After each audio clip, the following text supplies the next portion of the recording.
नमस्कार. आहार कोल्हापुरीमध्ये आपल्या सर्वांचं स्वागत आहे. आज आपण फुग्याचे धपाटे कसे करायचे ते पाहणार आहोत. यासाठी इथे आपण पीठ घेतलेलं आहे. हे पीठ भाजणीचं आहे. त्यामध्ये थोडंसं आपण मीठ घालायचं आहे. चवीप्रमाणे मीठ घालून घेतल्यानंतर यामध्ये मिरची पूड घालून घ्यायची आहे. मिरची पूड इथे मी 3 चमचे घालून घेत आहे. त्यानंतर इथे तीळ 2 चमचे घालून घेतलेले आहेत.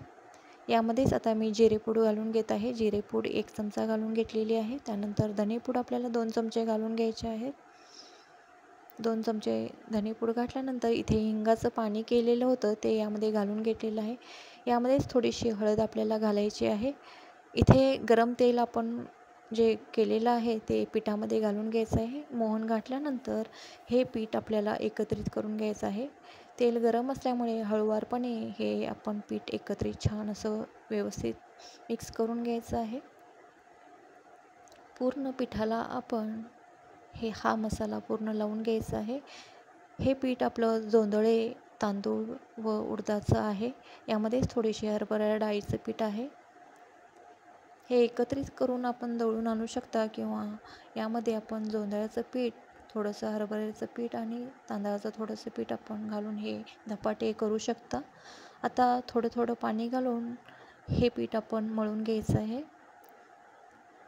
पीठ मळतानाच आपल्याला तिखट मीठ झालं आहे व्यवस्थित का नाही ते पाहायचं आहे.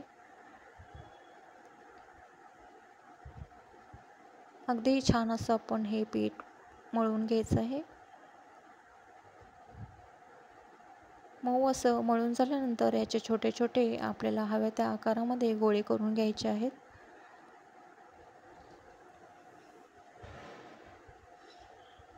अशा प्रकारे आपण हे गोळे तयार करून घेतलेले आहेत.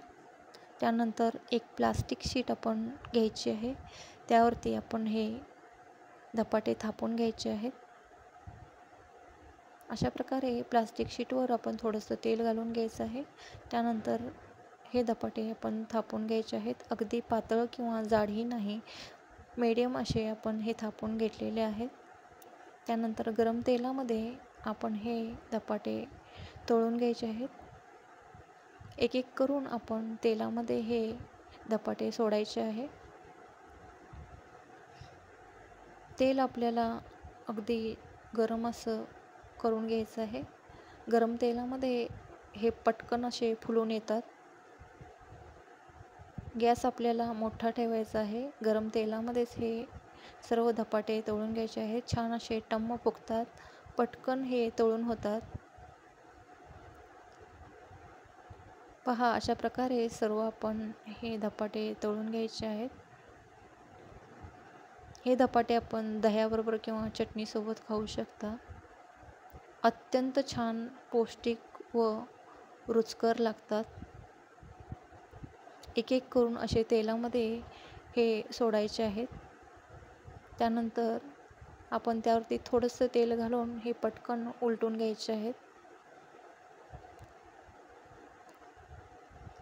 अगदी पटकन हे तळून होतात. एक एक करून असे सर्व आपण धपाटे तळून घेऊया.